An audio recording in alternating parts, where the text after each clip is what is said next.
That was good. Hi, my name is Angela Falk, and this is an account of how God has been working in my life. As some of you may or may not know, I have something known as Asperger's syndrome, which falls under the category of pervasive developmental disorders. My diagnosis did not come about until I was in my early 20s, which means my growing up years were a little bit difficult for all.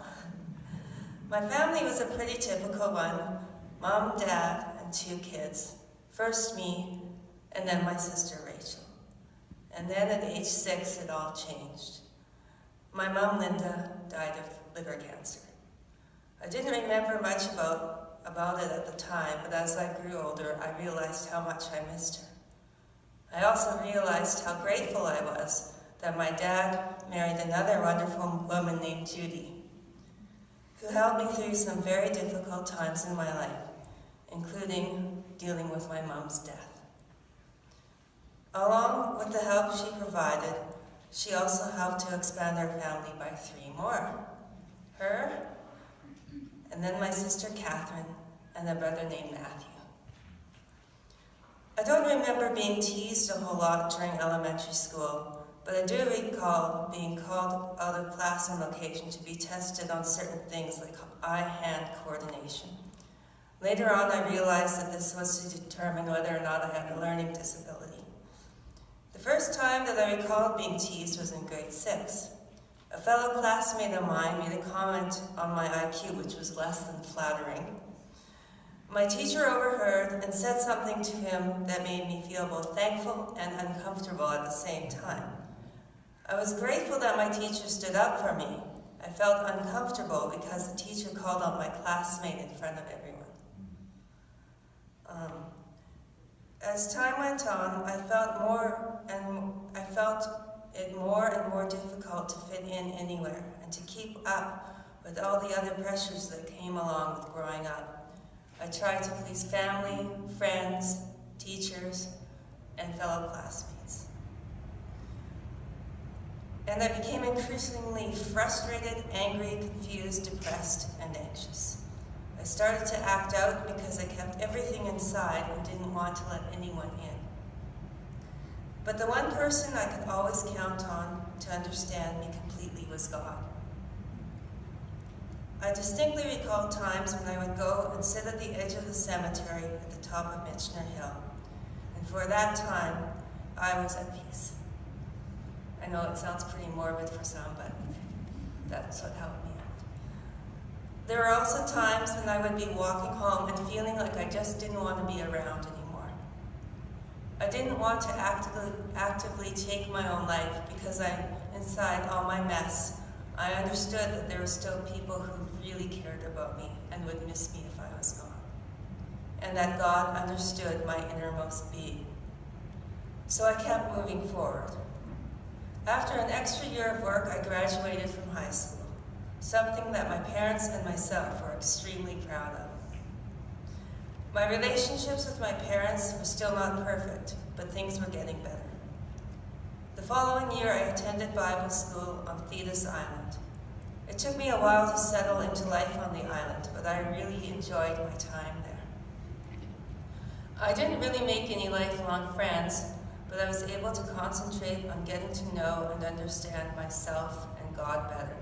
I also wrote a lot of poetry about what I saw and learned while I was there. It was such a beautiful and peaceful setting. When my year was finished, I stayed on for a while helping with the events that took place during the summer, partially because I really wanted to, but also because I understood that when I returned home, I would have to face all the things that I was able to put on hold for the year. Coming back home was really difficult, in part because I knew that I had to continue to work at my relationships with my folks, and that I would eventually have to figure out what to do with the rest of my life. But I knew God would be there with me through it all.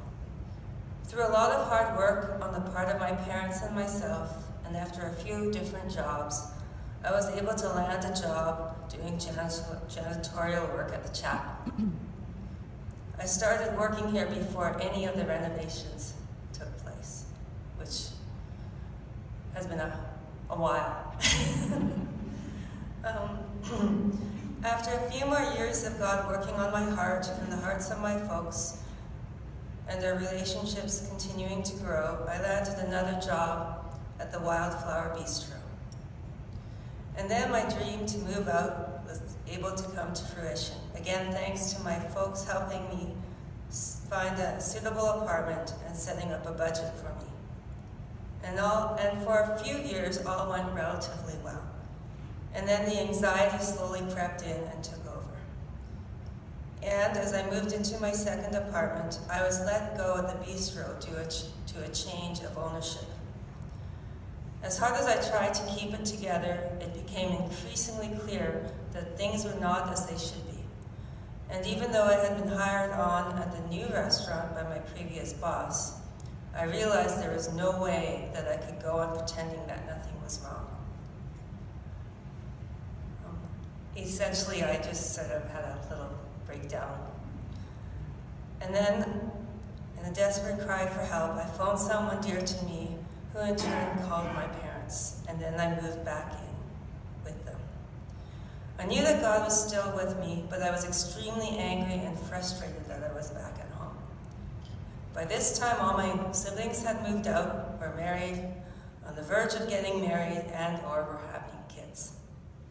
Being the oldest of all of them didn't make my situation feel any better.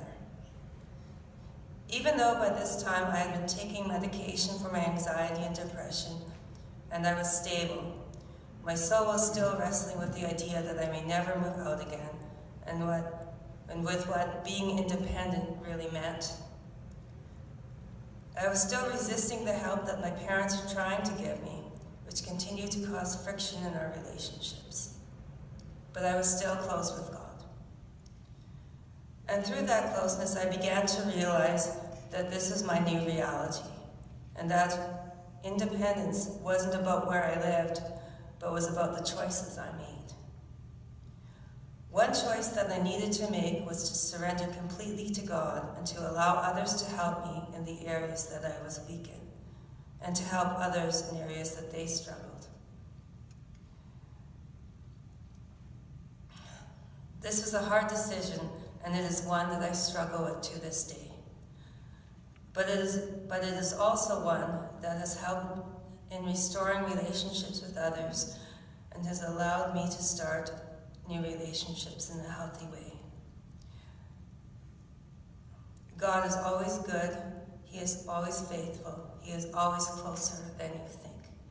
And in closing, I would like to read some prose I wrote. God is great and God is good. He has stayed with me through everything, just as he said he would. Even though at times I strayed, to him I continue to pray, and to this day our relationship has kept me from the fray. My name is Angela Falk, and God is still at work in my life.